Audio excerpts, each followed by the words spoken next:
What's going on, everybody, on YouTube? Steve here with Raiken Profit. Welcome to another live Green Room show. And today we have a special show with a Green Room member and Bonafide and a few other admins will be coming in. The title of today's show is Six-Figure Seller Jonathan Cleator Reveals How to Analyze Deals on Amazon FBA. A little bit about John. Again, he is not only a friend of mine, but a Green Room member, a successful Amazon seller. He's on pace to do over $500,000 this year on Amazon, gross sales, of course. And last month, I believe he did $100,000 plus, I believe. Don't quote me on that, but we'll talk about that. Looks like we got the thumbs up. So, again, welcome to the Green Room Show. Bonafide Hustler is to my left. I'm going to let him introduce himself to everybody if you don't know who he is. What's up, guys? The Bonafide Hustler is here. I'm also a admin of the Green Room. I buy and resell. But let's get to our guest, John Cleator. Who are you, man? Well, my name's John. I go by Cleator or the Lego Kingpin, and pretty much I sell on Amazon as a side thing, and my main passion is hunting Pokemon. Okay. Well, that's a good business strategy, man. I see a bright future for you on that one. So I think in this show, I know in this show that we're going to go through, the ins and outs of your business, which is very important. Then we're going to go and analyze, what it takes to get a six-figure, income at the end of the year from all this work. We do want to make sure that we sound good. So, Steve, mic check, mic check. I think you sound good. I think Cleator sounds good. Pull your mic a little bit. Pull your mic a little bit back. I think it's getting a little feedback. Mine? Okay. No, I was talking to Chris. Now, are we good? Yeah, Are we good? Are we good? Are we good? Okay, so let's ask the feed out there. Do we sound pretty good?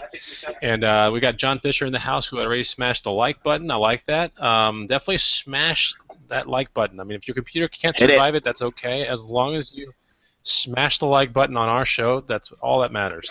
Cosmic Thrifters in the house. We have Swamp Picker Glenn, TY Hipstar, Secondhand Rose, Enzo the Picker, June Cone, KC, LVHMC. We have Michael Cook. Who else? ComfortZoneStudio.com. Lisa Bissett, Global Gibby, Ryan Powlock, Murray Zuckerman, Tyler Davenport, AC Enterprises. Everyone's coming in right now, man. Jaime, Hot Halloween Props. What is up, guys? So yes, if you're looking at our guest and you go, this guy looks a little bit familiar.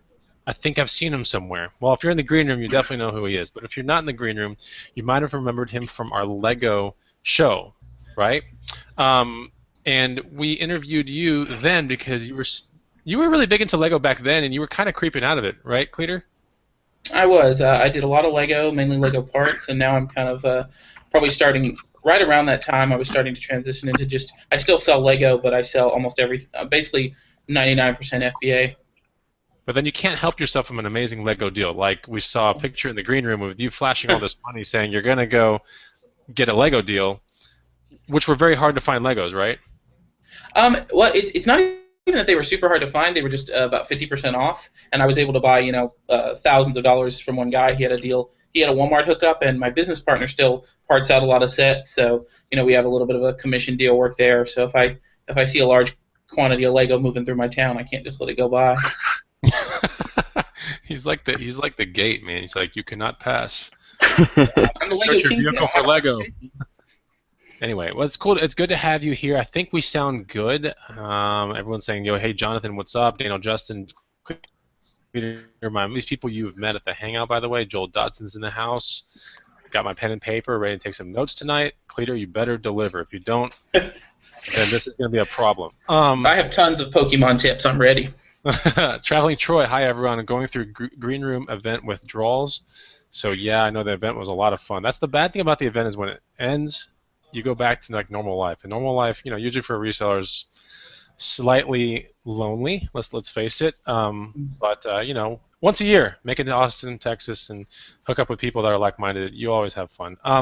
So okay, Raiken, you want to get into this outline and these questions? Yep. So we've got ourselves a cool little show lined up for you guys. A bunch of questions for Jonathan. Want to mention as well, the comment feed is open, so feel free to leave a comment. We've got Jonathan's buddy Brock in the comment feed gathering up questions. I'll be in the comment feed as well. So let's get started with the show. Again, thanks for coming on, Jonathan. Appreciate it. How did you get started in the game? What's your story of getting into this whole crazy reselling arena? Well, I would say, because I was trying to think of the first, flip I ever did, and the best I could come up with when I was about like 11 years old, 12 years old, I started having yard sales, and basically my parents were not all that well off, and so I would go to all their friends, and they would give me, clothes they were getting rid of or whatever, and I would sort them out, and I would have a yard sale. And as best I can remember, my first yard sale, I made about $150, and at 12 years old, to be honest, I felt richer then than any total I'll ever hit now. I really thought I was like the richest man alive. It was quite amazing. So I pretty much just started there, and I did various business ventures, attempted various things like reselling on eBay, and then at some point in that process, I was in a Target one day. I was actually working as a manager in Taco Bell, and I was in a Target, and that's where I met my current business partner, Brock, in the comments. He and I did Lego, kind of shop together, and then one day I was kind of researching this Amazon thing, came to him and said, let's try this out. And basically, I could go into more detail, but essentially we decided to give Amazon a try. So you guys are you like 50-50 partners, or is he more of like an employee helping you out?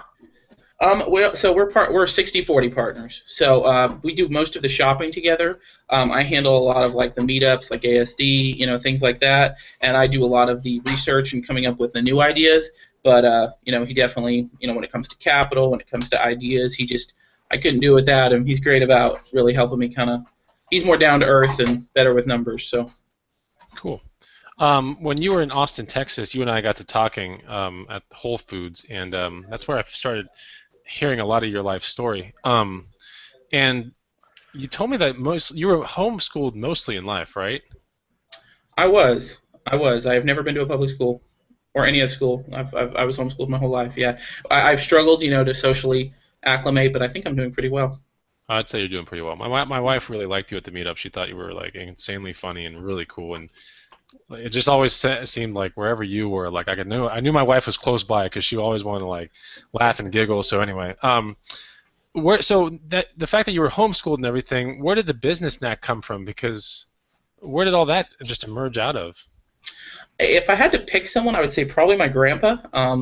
I'm actually going to visit him. I fly out Friday. I'm going to go see him a couple days before Vegas, and he was not even a huge reseller, but he loved yard sales, and he would take me to yard sales, and he would teach me to bargain. And if something was worth $20 and it was priced at $1, Grandpa would offer 50 cents because you never paid asking price, no matter what. So he taught me to haggle, and I guess when it was just one of those, I was punching an alarm clock, going into work. I did a lot of work waiting tables, fast food, and then I could come home and flip something on eBay and make the same I did in a day, and it was just like, I enjoy it. For me, the hunt, it's like a treasure hunt. Of course. Talking about the treasure hunt, can you take us back to your very, very, very first flip? Do you remember what it was? Like I said, that's really difficult. Other than the yard sales, the best I can ever remember is there is a juvenile book series called The Three Investigators. It's kind of like the Hardy Boys, maybe a little more obscure, that I was a big fan of as a kid. And one time I found at a local bookstore for like $1, I found it was Wrecker's Rock, I think. It was like book 17 in the series. Anyway, it sold on eBay, I think, for like $24, and I paid like $1, which again, not a huge amount of money, but I think I was 16 at the time, selling under my mom's name on eBay, and I was rich. Like I could buy multiple ice cream cones. I was a rich man at that point, It was amazing. Cool. That's awesome, man. One thing I've noticed about people who are successful, and obviously since a youngin, you've been hustling, and since you said 11 or 12 years old, one thing I noticed is people who are successful, they have mentors, they have people that they look up to, they idolize. Do you have any mentors or maybe people that you watch on YouTube or people you learn from that you really look up to that you feel has helped you on your journey? That's a good question. I'm going to be honest, and I'm not totally proud of it now, but at the time when I was super young, I really love the show The Apprentice, so I really enjoyed Donald Trump's whole, and that's kind of gotten away from us as time has gone on. But and then I would say for YouTube, I watched you quite a bit. I watched you quite a bit years ago, back when you very first started. And to be honest, I've never been good with clothing, and I can't say I still am, but it was very inspiring. You were always so pumped up to get out there and list some clothing. And I was waiting tables at the time, and I was like, well, if he can be this excited over a shirt, then I know I can be excited over Legos. Well, that's cool. Wow. You've had the Lego knack at what point, like through childhood, like 10 years old you had Legos, 8 years old, 4 years old? I played Legos my whole life as a kid. Again, we didn't have a lot of money, and I have two brothers, so we would get like one big set at Christmas, and we would split it between the three of us, and that was kind of like our big Christmas present. So when I got to the point I could actually buy my own Legos, that was pretty exciting. But I remember I was at a yard sale. I don't remember how old I was, but I found a tub of like mixed Legos, and I found some minifigures in there that I was able to sell just like 5 minifigures on eBay for over $100. Wow. And that's where I kind of said, wow, there's something to this Lego thing. And I started just buying sets and like putting them in my closet. And I was in the process of doing that, and that's when I actually met my current business partner, and he kind of introduced me to the whole selling of parts, and the rest, as they say, is history. Okay. So your business 2 years ago and versus where it is today, take us back to 2 years ago. Had you started FBA 2 years ago, or let's talk about, see if you can bring it back 2 years. That's a good question. Well, I'll be honest, there's probably, they always say that adversity helps, so I did go through a pretty dark time in my life. I went through a pretty bad divorce, and it kind of crushed me. And I actually sold out my Lego business about 2 years ago, two and a half years ago, and I was kind of at a very low point. I was working 2 jobs, basically just to kind of get out of some of that debt and try to, I'm going to use the word survive. It was more mentally survive than financially survive. And I was in a local bookstore, and I actually was talking to one of the security guards, and he was like, dude, you would not believe, when we first opened in the morning, there's like 4 guys in here with scanners just scanning all the books. And the idea of being able to scan a barcode and immediately know what something is worth was just amazing to me, because I'd been on eBay, you check all the green, you make a judgment call, sometimes the date is old. So I went home, and I think I watched Rob from Dollar Moves, and I basically just found out everything I could about selling books. And then I went to Brock, and I said, hey, Brock, I've heard about this Amazon thing. Let's sell a few books and just try it. So we sold I think we found $100 worth of books that were worth about $1,000. And we said if at least 20% of them sell, we'll know it's worth doing. And in the first month, we sold 60% of them, and we were like, holy cow, this is amazing. So then we sent in some Lego. Now imagine if you had never done Amazon FBA and your first RA shipment was Lego. It was all gone immediately. And I was like, oh, wow, this is, So then I watched so many YouTube videos, read every ebook, everything I could get my hands on about retail arbitrage, and I was just like, wow, I'm already going to all these stores, I'm already hunting all this Lego, why not hunt for more stuff? And it just kind of, I sent in my first retail arbitrage shipment, meaning not Lego, well, it was Lego actually, even September of last year. See, this is why I said the 2-year thing, because I remember our story at Pinballs, and 2 years ago you weren't really doing FBA, right? I wasn't. I don't think 2 years ago I'd even heard of it. Yeah. Okay, so September of last year was your official first shipment, you would think? My first RA, I did books. We played around with books probably, I don't know, a year, 8 months before that, and then I actually kind of heard about the retail arbitrage concept and tested out my first shipment, and yeah, I was kind of in shock. That's amazing right there, because there's so many people who they'd love to know that, in a year or two that there's hope to be able to, make a full-time income. So obviously I'm sure it took a ton of hard work. A lot of people I see, they come into the reselling business and they think it's just easy. They treat it like a hobby. Was it hard work building up? I know it's kind of a... Oh, absolutely. I got kind of lucky in that I was working in a call center, but I was working for a really great company. And basically, I told them what was going on, and they said, well, we'll let you do a part-time thing. So I went down to part-time, and then I went full-time in November, so pretty fast, although I was already working on the Lego thing as well. And so it's just kind of, yeah, I still work more than I ever did working a regular job, but I love it. I get to be my own boss, and to me that's worth more than money. When did you finally discover that you were the bottleneck in your business? I feel like all of us, we get to that point eventually where we realize, we're trading, time for money. When did you realize that you needed help? When did you realize that, you had to utilize FBA and leverage and then kind of get yourself out of the equation? Well, and I would like to give a shout out to my very first employee, Katie, because she's watching right now. Katie, you're awesome. She was actually sorting Legos for me back in the day, and she was working for me at the time that I really decided that I didn't want to just do the Lego parts anymore. I really wanted to focus on FBA, and when I basically sold out all of my Lego parts, I actually told her, and I remember because at the time she was in tears because she thought she wouldn't have a job, and I said, well, I want to try this Amazon thing, and I want to do it, with you. So she started doing prep with me and then eventually for me, and she's been amazing. She really had a knack for it. I mean, she knew how to open tickets for issues with items before I even did. So I kind of always said, wow, because like during Q4, she could not do it by herself. So I was prepping shipments, she was prepping shipments, and it got to the point during Q4 where like me and Brock were prepping in his basement. We would shop for like 17 hours, come home, prep all day the next day, and then go shop all day again. And like I was sleeping in his guest room or when he had company on his basement floor, and I'm like, this is not, next Q4 or even next year, we're not doing this again. I'm not packing boxes. So to some degree, the bottleneck was I know I can make a lot more money doing what I'm best at, which is shopping, and some of it was because I really just got very tired of prepping. Was it hard to find your first worker? Okay, Julia, was it hard to find her?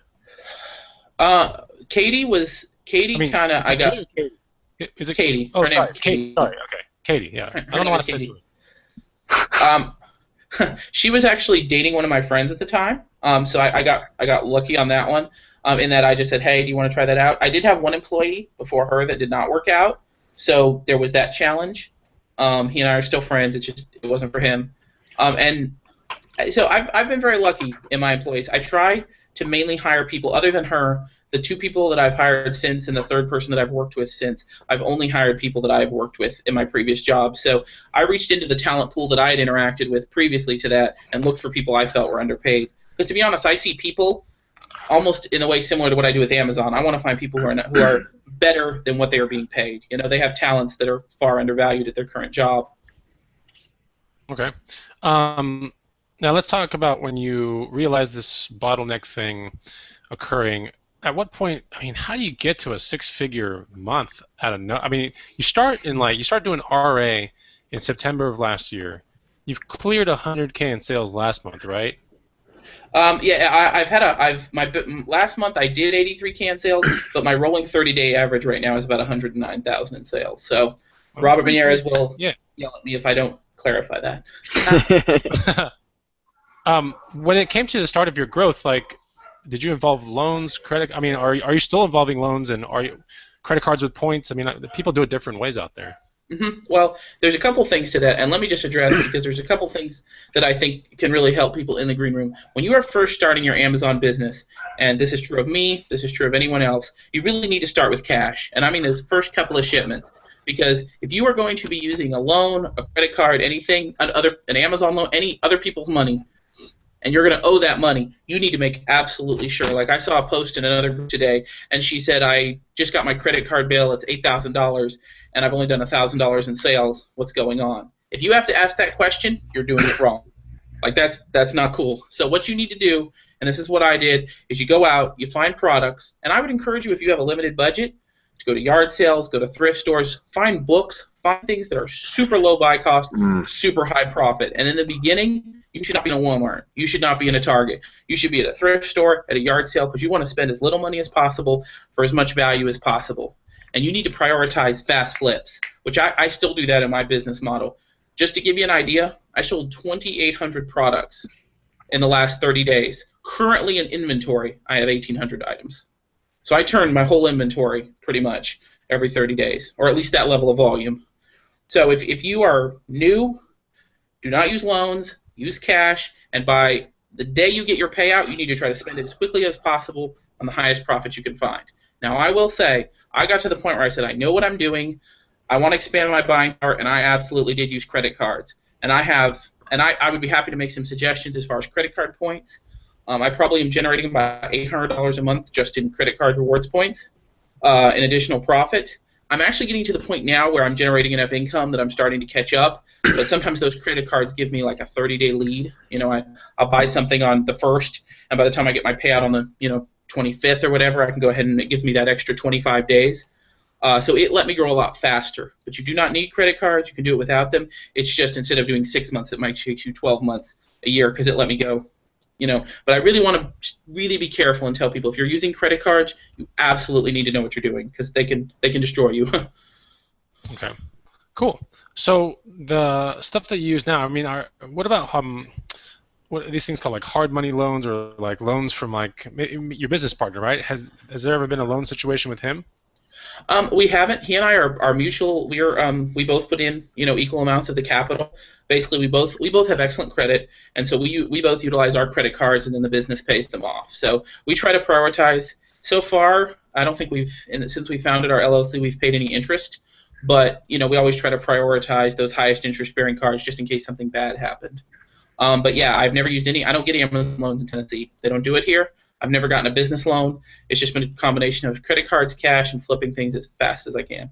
That's cool. I mean, clearly, if you're doing 2,800 on a 30-day and you have 1,800 in I mean, it doesn't take a rocket engineer scientist guy to figure out what's going on. Like that, you're really going for very, very. If I had to guess, you're in probably 10% or less category on everything. That's just my personal guess. Am I right?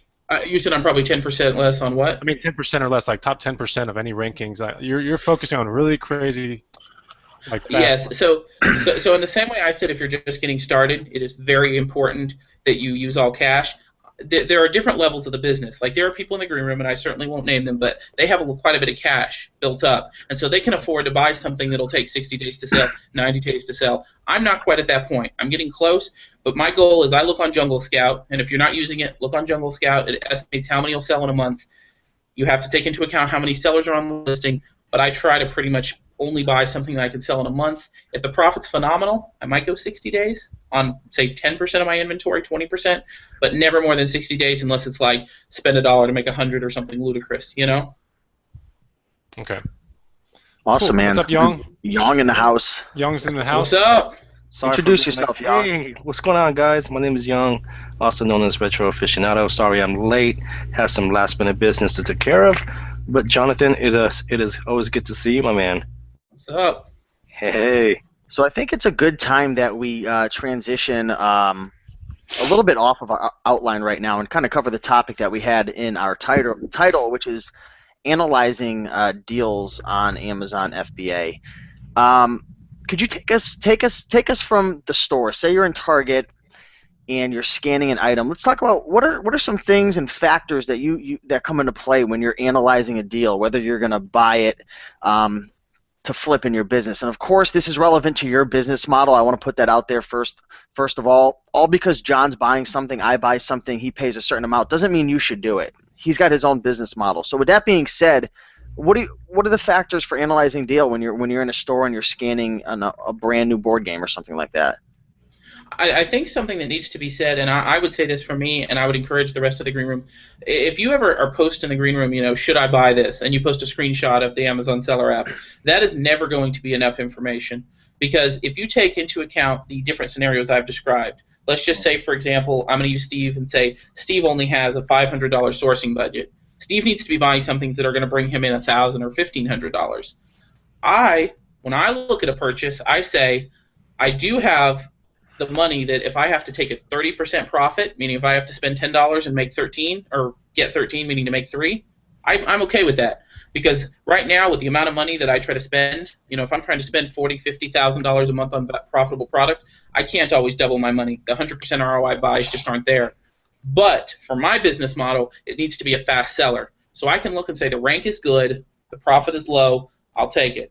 But that is not true for everyone. If you have very little cash, you cannot take a 30% profit. You need to be going for 100% profit. And on the flip side, if you have tons of cash, you might say, hey, this is double my money. It's going to take 6 months to sell. I'm okay with that. I can wait. But just putting a screenshot is never enough information to analyze a buy, because you need to know your own business model. You need to know how much inventory you have, because honestly, your profit margin is only good as how much dead inventory you're stuck with. Let's talk about reviews and the number of sellers, competition. You're pulling up your Amazon seller app. Let's just say that there's a 50% margin there. You're going to make $5. You're going to invest 10. You're going to make 5 on top of that. You're looking at the Amazon Seller app. There's profit there. What are you looking at for reviews? And talk about some of the other things that you're looking at on the app.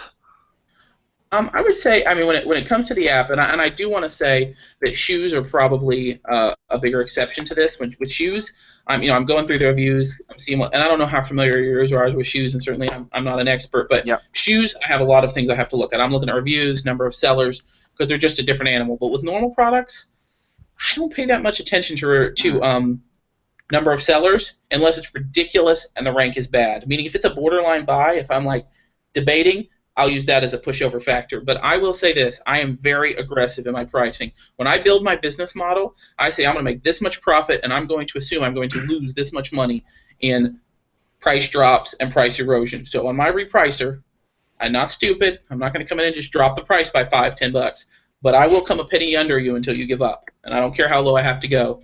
And occasionally, probably 1 or 2 SKUs a month, I take a loss just to get rid of them because I want my money back in my bank account. So when I make a buying decision, however many sellers there are, not too big a deal for me as long as there's room for me to come down on that price. If they decide to, unless like Pie Face last Christmas, I think at one point I had 700 sellers on the listing, and I would send my units in and they would be gone just like that. I mean, literally in a day they'd be gone. So number of sellers only matters to me if it's borderline. Okay. And reviews are tricky. I don't know if that's a weakness in my business because I know, like shopping with Dugan, who I have great respect for, he pays attention to reviews more than I do. For me, it kind of depends on the product. If the product just ranks like 3,000, I'm like, thousands and thousands of people are buying this product. I'm not worried about the reviews. If it's 200,000 rank, I'm like, the 4 people that's brought this product don't approve of it. I might need to pay attention to this. But again, it's a case-by-case basis for me, and shoes are the exception to all those rules.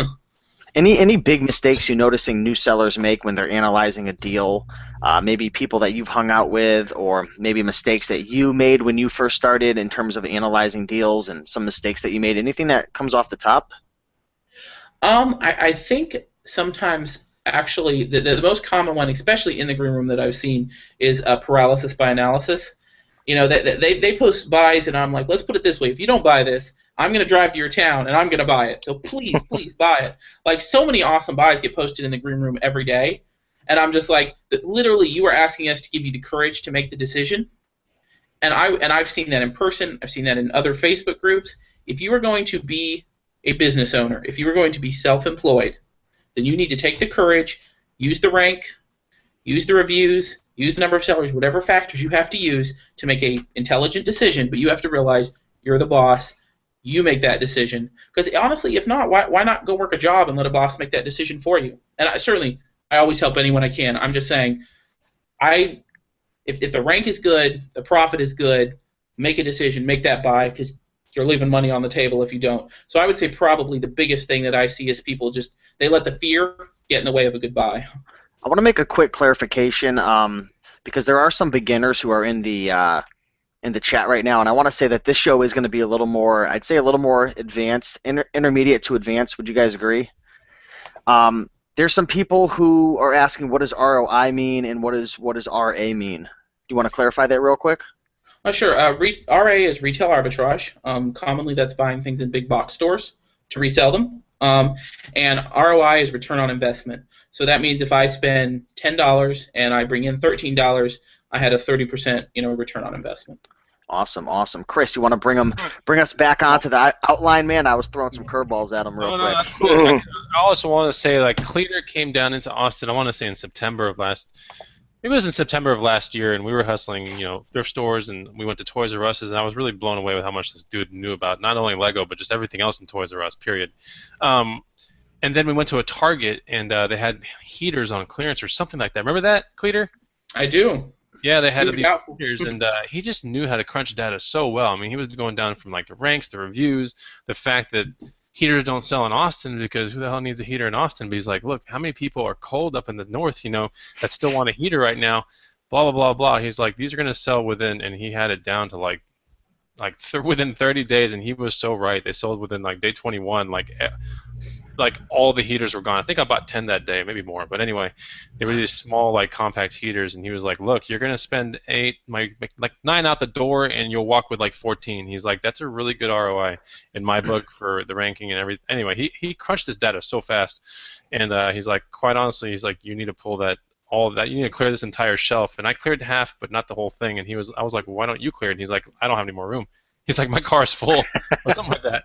And he's like, I'm kind of just going from town to town. I was like, okay, cool. So I did exactly. I mean, he knows how to crunch data. So if you're in the green room and if you need to, get I know you're kind of anti, help me decide to get this or not. But when it comes to crunching data, I think what he was trying to say is, if you do need the help, make sure you've done all the crunching down to the very last tidbit.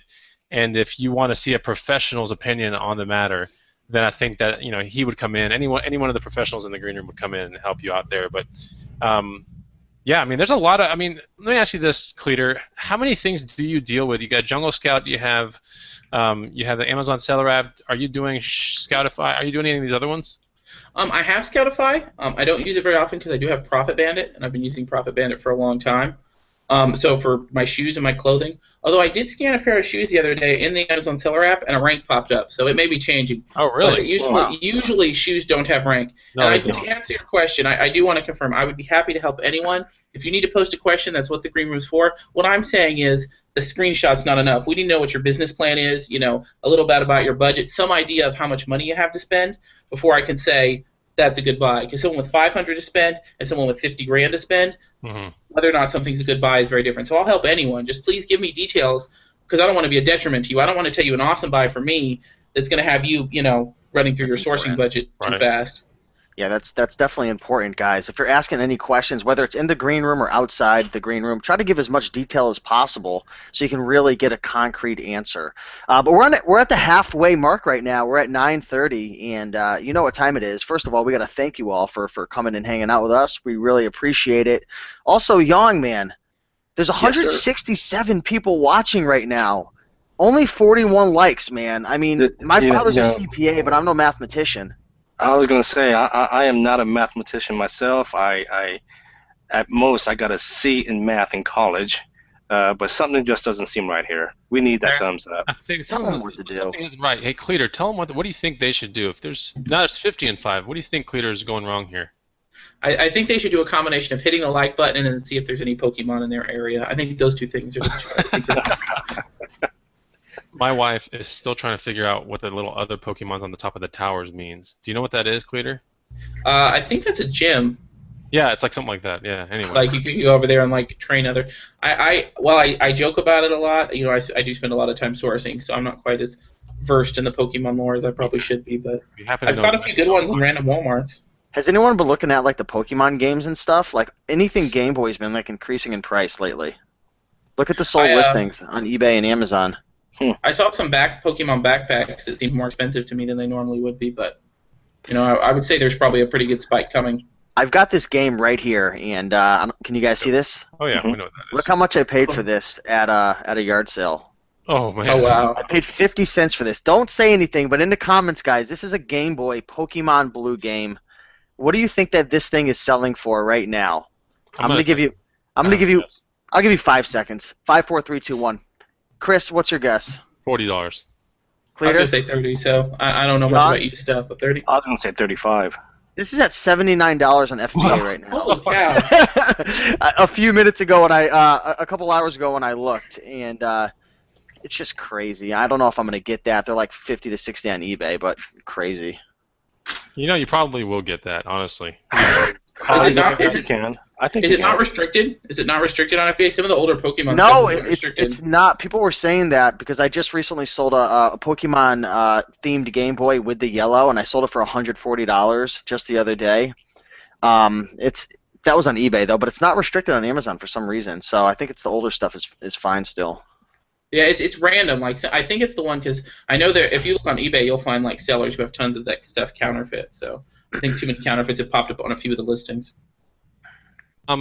So John, let's talk about now the meetup. We were having a conversation at Pinballs, which is this really nice arcade. If you watch my videos or Raiken's videos, you know what we're talking about.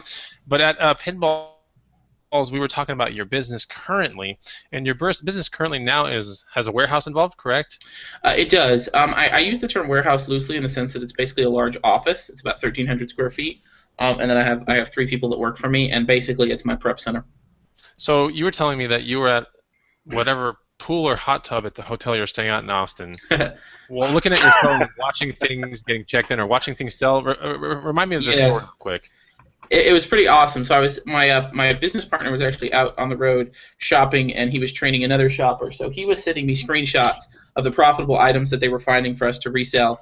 My office manager was basically, I was watching on my phone where they were adding things into inventory labs and seeing the profit going up. So I was like, things are getting shipped, things are getting sold, things are getting purchased, and I'm here in my hot tub. I'm like, somewhere around here is where life needs to be. That's what you told me, and I was like, that's pretty cool, and you were really, really stoked about it. So at that point, I know maybe John Dugan, which is the Resell Rabbit, was listening on the conversation, but there are plans that he's going to come see your operation too, right, in the future? He did. He actually came. He and I sourced for 4 days on our way home from the meetup, and then he came by and saw my warehouse, and then he headed back to Wisconsin to see what he could get going. So yeah, he's already been by. His warehouse is a monster, it looks like. His warehouse is huge. Yeah, I'm very, very jealous. That'll probably be my next step. You know, when I reach the Resell Rabbit level. I think you're putting up pretty good numbers yourself, though. I mean, it's pretty impressive. Definitely amazing. It's not even fourth quarter, and his numbers are already amazing. Q4 will be fun. Oh yeah, Q4 is gonna be insane. Any goals, real quick, for like maybe December, if you want to throw any random numbers out? Well, for me, what I've really tried to do, like, sales are nice, but they're strictly a byproduct. For me, I try to keep track of 2 things. I use inventory labs to monitor how much total inventory I actually have, and I monitor how much total debt I have, obviously. But a big thing for me is how much profit I ship in. So I set my goal around, like, I want to ship in, $8,000 profit a week. And I'd probably like to up that a little bit during Q4, ship in. And that's an average. Sometimes I'll ship in 10 or 12. Sometimes I'll ship in, 6. Right now, I've told all my employees, if you're going to take a vacation, it needs to be within the next month or 2. No one gets a vacation. No one gets a vacation at all. So, but yeah, I would really like to up that profit number just a little bit during Q4. It's just going to be about volume. So I'm already kind of working on what systems and plans. I've asked one of my part-timers to work full during that time. So hopefully we can, because if you think about how much work you do during Q4, I'm like, if I don't have to do any prep during that time, I can really, pound it out, because finding the product is really easy during Q4 relatively to the rest of the year.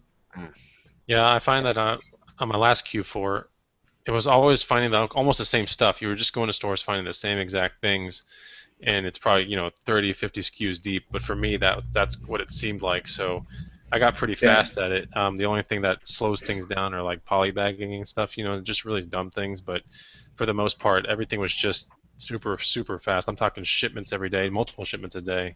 I was doing. Absolutely. I put those pictures in the green room. I put some last year, but I need to put. I took a picture almost nearly every day of all the stuff. I want to talk to you about. Okay, so your current operation now has warehouse and employees. What is your bottleneck now? Let me ask you that. I would say probably the shopping.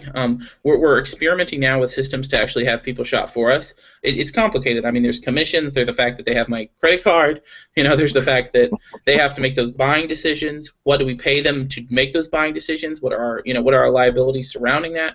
So right now, getting enough product to them fast enough is probably our bottleneck. And my assumption is it'll keep seesawing back and forth. Get more shoppers. Then we'll get behind on product prepping, and then we'll have to add another prepper, and it'll just keep switching back and forth until eventually the bottleneck is space. Okay. What goes through your head when it comes down to like a pallet hustle and then a clearance rack hustle? So if you see something something's going out of business, do you automatically think I need to rent box trucks, start going to all these stores? Don't tell us where you are now, but you're working a deal on a store, right? Right. So right now, what we're doing is we've been shopping at some stores, and we've actually we've rented a storage building because we're a pretty decent distance from my house.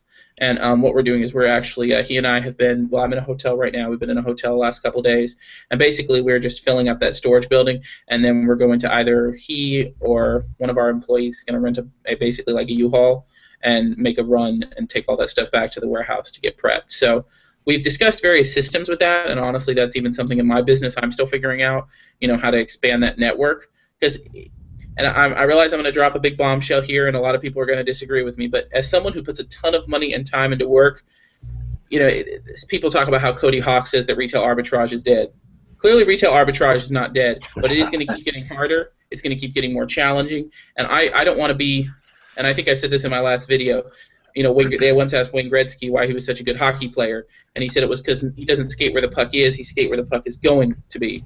And I know that the margins are going to get thinner, it's going to get harder, so my number one goal is just to build up a system where I can run on thinner. Right now I'm making a great margin, but probably 30-40%, but as those margins get thinner and thinner, I want to be able to do more and more volume, so my income stays the same, and I don't, basically get kicked out of the game. So you should always have a mindset, what is going to happen, what things that could go wrong, so it's not the end of your business, An Amazon suspension, that's something that keeps me up at night, and that's what we've been discussing, putting a budget together, because I have people depending on me for their living. If I get suspended, what do I do about them? So there's challenges. Do you have any avenues that you source products that you don't mind sharing that you feel like other people kind of underutilize? I mean, everybody knows about thrift stores, garage sales. I know you do a lot of retail stores. Is there anything else that you can share that you do that you feel like is underutilized by the common reseller? I can say, where I source my products is always the thing that I've been most, close-fisted about. But one tip I will give you is if you are doing retail arbitrage or any kind of arbitrage really, you need to think about where you have an edge. And by that I mean there are certain stores that are only in certain parts of the country. And if you are in a store that is only in certain parts of the country, whether it be, and some of these stores are not in my area, and I don't honestly know if they're any good, but like Kroger or Myers or ShopRite, for example, I did some sourcing, and I always do sourcing at half-price books when I'm visiting my grandparents in Oklahoma. I found some profitable products. I personally love that store, but those are not in the South, whatsoever. And it's just like food places. Like I personally happen to like Freddy's, and there is not a Freddy's, anywhere near where I live. So think about the stores that are only where you live. Start there, because you have an edge there. You can only, you have less competition there. So try to find things that are only, and if you have a store that's only in your town, a mom and pop shop that might work a deal with you, something like that, then, 3 times as good. I have a store that I know of that there's probably 15 to 20 in the U.S., and I happen to get lucky that a few of them are, near me. But again, there's tons of stores like that. It's just what is near you. Okay, cool. Talk to us about your 5-year plan. Now we're looking at Cleator 5 years from now. Are you still in the hot tub at this point, like looking at your phone? Are you now moved to the beach location? Well, me and Dugan have a plan to co-own an island by that point. No, I'm just kidding. But in 5 years, to some degree, it's tough to say. I would like to move more into either wholesale or private label. I've definitely been doing some heavy research, in that space. Since I do have the processes in place to handle more volume, and take those lower profit margins. So in 5 years, my goal is that my business would be very automated. Whether it's pallets of wholesale or private label projects showing up. I have a manager that does a lot of the day-to-day work. I have preppers that are shipping the stuff out, and I'm kind of more in a supervisory or innovating role. But I do think in 5 years, I don't want to build a business that is 100% RA in 5 years, because I think there's going to be so many restricted products 5 years from now.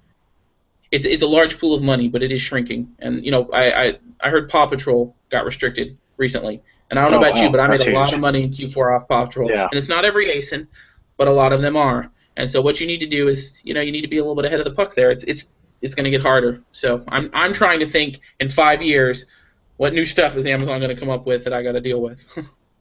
So why not just get all these employees and mess with merch, something with super low overhead? Just buy 4 MacBook Pros and get the stuff and get some people on Illustrator, and I'm talking like, I mean, this is right. Like as low cost as you can get, and the risk of suspension is like pretty much nothing as long as they don't copyright something from these big companies. Right.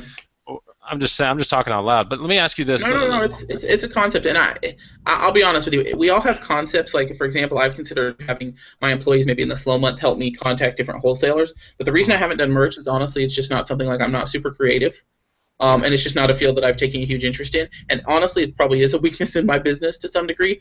But to some degree, I quit my job to do what I love, and what I love is hunting for profitable products. And I'm just not a creative person by nature when it comes to, drawing designs and stuff. So it didn't fit my natural talents, and so I was probably more close-minded than I should. Because, like, for example, private label. I personally know a seller who is not known in any of the groups, but she is personally making very, very, very good income, significantly better than I am doing private label. Is account suspension like with private label? I mean, okay, let me ask you this: is account suspension less of a threat with private label and wholesale that you can see right now? Okay, so I'm going to go ahead and say, if you are a seller who knows your business, and by that I mean, and I showed another seller how to do this in Austin, and certainly if any of your other sellers, you can go into your orders, your reports. If you go into your fulfillment reports and you go into your returns and concessions, I try to every couple of days pull that report, and it shows me every single return that I've had. And then I sort those by ASIN. And if you have an ASIN that's getting multiple returns for item not as described, that is a problem. Because if Amazon decides you're selling a counterfeit product, that's the kind of thing that gets you suspended. So what I try to do is be proactive and say, 2 or 3 people have returned this item not as described. I'm going to yank that ASIN because no ASIN is worth my account. But when it comes to wholesale, the advantage you have is if a customer says something's counterfeit, you can usually get the manufacturer to step in and say that it's not. It is not perfect. I certainly know other sellers who they've sent it, Amazon has ignored them. There is nothing that's going to save you if Amazon ultimately decides to suspend you. And for that reason, I've kind of started to put together a little bit of a budget so I could go down for 3 weeks to a month if I had to. I've considered opening another business, with another person, and having basically where we could send some of our product if one got shut down. And it's something I'm actively building on because at the end of the day, I don't have a boss, but Amazon gets pretty darn close. Pretty funny. Yeah, that's true. Okay, so we're getting close to the end of the show. Now we got 178 people watching. Wow. We have 85 likes. Guys, do us a favor. Do us a big Green Room Bonafide Hustler, Raiken, Young, and Cleator, and College Picker who's not here favor, and just hit the like button. If you're learning even a small tidbit from this show, guys, hit the like button. That's all you got to do. If you watch it after the fact, when it's not live, because right now it's live and it's amazing and the comment feed's blowing up, then yeah, you still hit the like button for us. We see these things later on down the road, guys. And also, if you have a question about something that needs to go to Cleator after the show and it's not live, then we'll make sure that we get the Green Room. Green Room goes into the videos 48 hours later, and we look at all the comments and we guide where it needs to go. But if there's some questions for Cleator that you guys need answered, we will make sure that they get into the Green Room for him so he can answer them somehow. Just private message me some good bolos, and I'll prioritize it. No, I'm just 100 likes. Wow, Bonafide. You got that magical touch, man. I asked my him hair. to listen to me. I'm just asking politely, man. I think it takes 1 second. Man.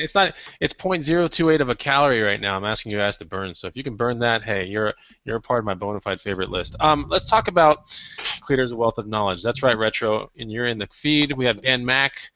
Jonathan had a lot to add. Great info. So let me ask you guys this: do you like this type of guest as opposed to any of our other kind? Do you like this high-level learning kind of stuff? Some of the terms are a little over some people's heads. It's okay. But do you like these type of shows? Let us know that in the comments feeds as well. If you have any questions about the Green Room, what it's like being in there, you can ask that in the comment feed. I'm pretty sure there's enough rumors in there that I can talk to you about that. So let's. This chat is like the Reseller National Convention. Actually, the Reseller National Convention just happened 2 weeks ago. No, I personally don't pull up the comment feed because I start to get distracted. But I know Brock has been answering some questions. Yeah, he's in there. Covered. Is there anybody who has any questions? Thanks, Brock. He's leading it astray, kind of though. I'm just kidding. No, he's not. You're fired, Brock. Anyway, yeah, no, that's really cool. What type of green are we talking here? Yeah, the good kind of green. So, just a couple. You can get this. Get better in F. See if you can get your hands out and get 5 tips now. Like, how can 5 tips for people to get better at FBA? 5 tips for people to get better at the FBA. I mean, obviously. The first one is to adopt my motto, which is my Facebook profile picture, which is, put this over your bed, put it over your work desk. Just always remember, nobody cares. Work harder. because no one cares. There are some great people in the world, but at the end of the day, only you have to decide that. Whining, complaining, talking about how difficult this is, how hard this is. I could sit here and I could give you a 30-minute speech on things in my business that are difficult or challenging. Whether it be challenges with an employee or challenges with a product or something that tanked that I lost money on. But at the end of the day, no one cares. I run a business, and some things are going to be difficult. If it was easy, everyone would do it, and it would be profitable anymore. So remember that nobody cares. Work harder. I would say the number 2 thing is try to think outside the box a little bit. Think, like I said, think of those stores that you have that nobody else has. Relationships, and this is something I'm still working on, but do you have that sister's cousin who is related to a Walmart manager that might be able to hook you up with a good deal? Do you have that mom and pop shop that you're friends with one of the owner's kids who might need some help making some extra sales, and they could get you a good deal on products. So try to think outside the box. Think of advantages and connections that you have that you don't have. Always think about extra ways to add money to your business. For example, for me, and I'll just throw a recommendation out there, I found a Fidelity Visa. And what Fidelity Visa does is it gives me 2% back on every dollar I spend, but it also lets me it basically deposits that money directly into a Fidelity retirement account. So that way, as a reseller who is basically self-employed, I don't have a retirement through my job. I can actually, that money's not coming out of my pocket. I'm just getting, money deposited every month for me, and all I have to do is keep buying inventory, which I do anyway. So, think of ways, and I've been told Shopkick, apps like that, Cashback. Robert Benares in the Green Room is great about doing online arbitrage and looking for different cashback websites. So, things that add extra money to your business, and I am by no means an expert. There are so many of them out there, but think outside the box. Number 3, was that number 3 or number 4? Number 4. Number 4, and this is huge, and this is whether you're new, whether you're middle, whether you're at the top, know your numbers. Go into your Amazon Seller Central. There's a button for payments, and I can find it if people need help finding it. Start looking at your SKUs. See how much you're actually making, because I promise, I have personally seen people, they just see that payout, they think they're making money, but when they start looking at the SKUs, this SKU's losing money, this SKU's losing money, because once you calculate all those fees, inbound shipping, your time is worth money. If we're working at McDonald's, and I was working at Taco Bell, so I'm certainly not knocking McDonald's, your time is worth, you know how much your time is worth. If you quit a better job, you know how much your time is worth. And there is something to be said for doing something you love versus something you don't, but at the end of the day, know the value of your time and know your numbers. Know how much inventory you're holding. I always want to look at how many bad SKUs do I have, because I can't sit here and be like, oh, my deposit from Amazon was this much and my sales were this much. If I'm like, but I have $300,000 in dead inventory that's never going to sell, like anyone can get lucky once, 1 out of 4 times. So know your numbers. And I would say number 5 would be take advantage of the tools that are available to you. I personally use a repricer. I personally use inventory labs. And don't get me wrong, if you're new, you don't need to just jump in feet first and put all the money into all of these different things, because there are so many gurus and self-help things and ebooks and softwares, you'll go crazy. But if a nice label printer saves you time, your time is money. Do the math.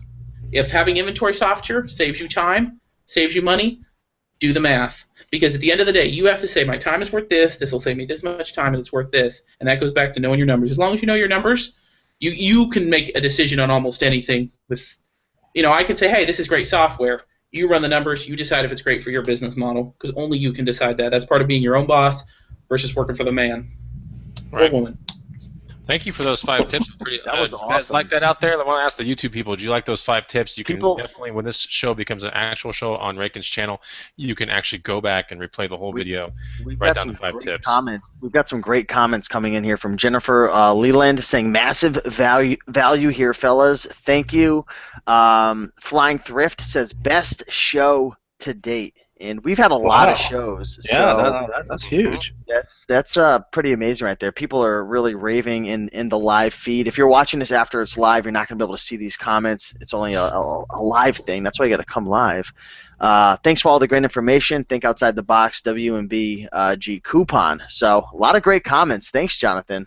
Yep. Aurelio Munoz, definitely need more high-level learning. RJ112482, this is the best show yet. Uncle Picker, I like the topic. Just starting, but I need info on next level stuff. So awesome. Joel Dodson, thanks for sharing so much with us. Cleator. Jacob Timp, do they do this regularly? I'd say every Wednesday. So yeah, massive values, reinvesting tips, intelligent information, great show. Okay, cool. Julia Rodriguez, thanks so much for these tips. I really appreciate it, and I will rewatch, take notes for sure. Cleator, you're an amazing guy, man. I gotta tell you, man, I had a lot of fun with you at the meetup. So now let's talk about the meetup a little bit.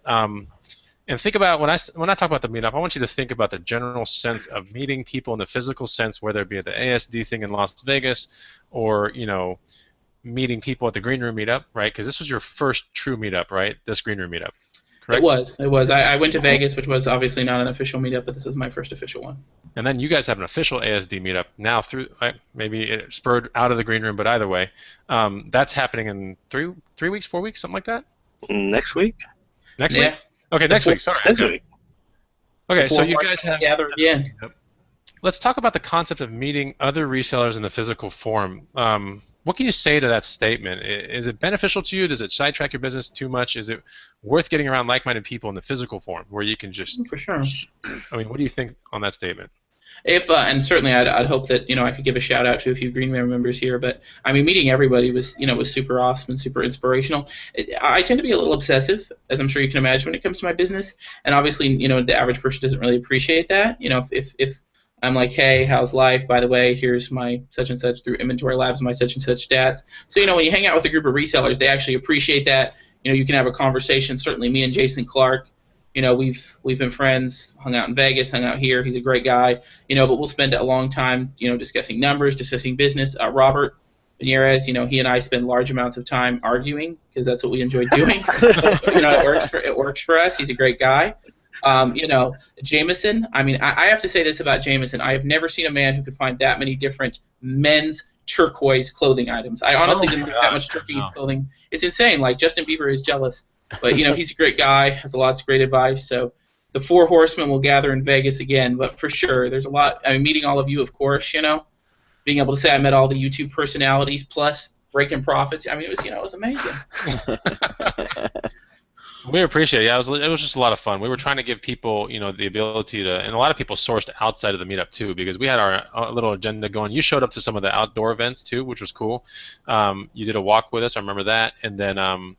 But people were sourcing behind the scenes, like you said. You and Dugan were sourcing after the meetup, right?